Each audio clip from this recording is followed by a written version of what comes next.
and welcome to our continuation of ABCs of Farm Life Virtual Show and Tell. My name is Laura Askill. I'm your Ag Ed Farm Manager here with Metro Parks of Butler County. And today we're going to celebrate some of the items on the farm that start with the letters G and H, such as a gaggle of geese and herds of many different species of animals. So come and join us with some fun activities, and of course we're going to end with the live animal demonstration. Let's go! So let's start off with the letter G. How many words begin with the letter G that relate to geese? Well, at least 5. Got goose, which is what we're talking about.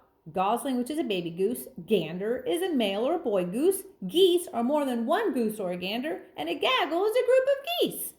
So now I'm going to show you some pictures of different breeds of geese, mention their names, and then discuss why people keep geese on their farms.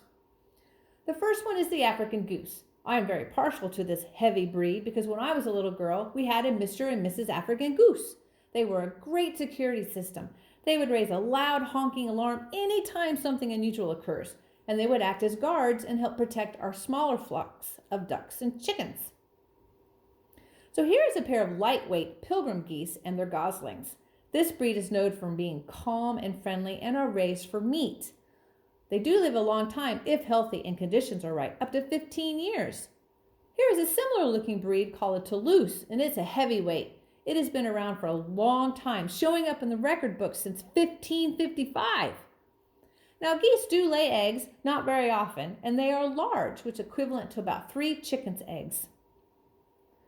What is this? This is a goose with curly feathers. This is a Sebastopol breed, which is a medium weight. The irregularities of their feathers means they can't fly. They were originally bred for their feathers to be used as a natural stuffing material for pillows, quilts, and comforters. Here is another pretty breed called the Öland, which is a rare breed. The geese are used as natural weed control, especially in areas like orchards and vineyards.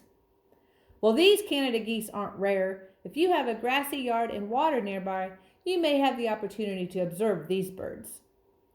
And here is a picture of some other domestic breeds of geese that people have on their farms. Now let's celebrate the letter H on the farm. We're going to talk about the word herd. What does herds mean? It's a social group of animals of the same species, whether it be wild or domestic. Generally applies to mammals such as grazing ungulates. Here's a picture of cattle. Can you think of any other words that have H-E-R-D in them? How about shepherds who tend sheep, goat herds who tend goats, and of course, cow herds, those who tend cattle.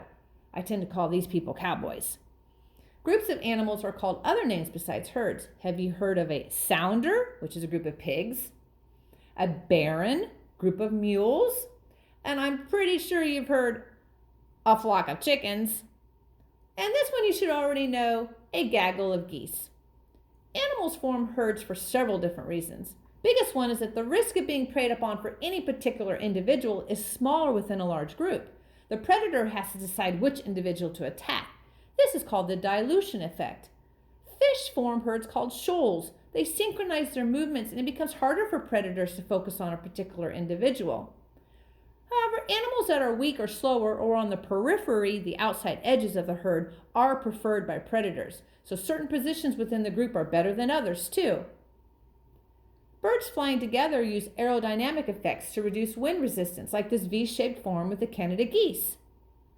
And these adorable little bobwhites are staying close together to keep warm, especially in these cold climates.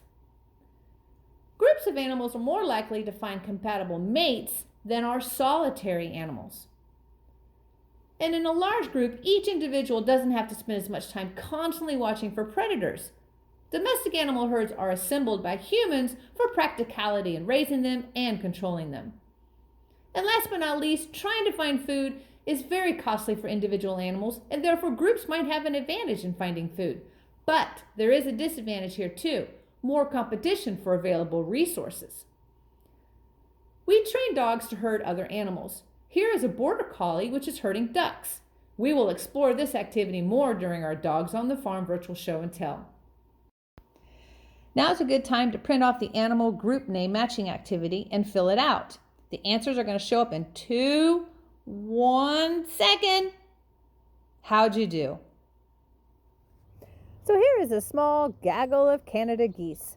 They have the black head and neck, white cheeks, white under its chin, and they have brown bodies. They're native to Arctic and temperate regions of North America, and like most geese, the Canada goose is primarily herbivorous, which means they eat plants, and they're normally migratory, and they tend to be found on or close to fresh water. They're extremely adaptable at living in human-altered areas because they perhaps provide food and few natural predators. Sometimes when a gaggle of geese stay in one location, their waste can damage grass, and they can be considered pests to other wildlife and humans too. That is why it's best to observe wildlife from a distance, especially with babies, and remember they're called goslings, so that we don't acclimate them to humans. It won't be long before the Canada geese are pairing up, laying their eggs, and raising their babies. Thanks so much for joining us for our virtual show and tell ABCs of Farm Life, celebrating letters G and H. Our next show and tell is scheduled for Sunday, April the 11th at 2 p.m. and its title is Dogs on the Farm. You can view it at our website at yourmetroparks.net. You go to log off, shut down, get outside, and go to show and tell on the farm, and then you can view it at your leisure. Thanks everyone, and see you in the parks.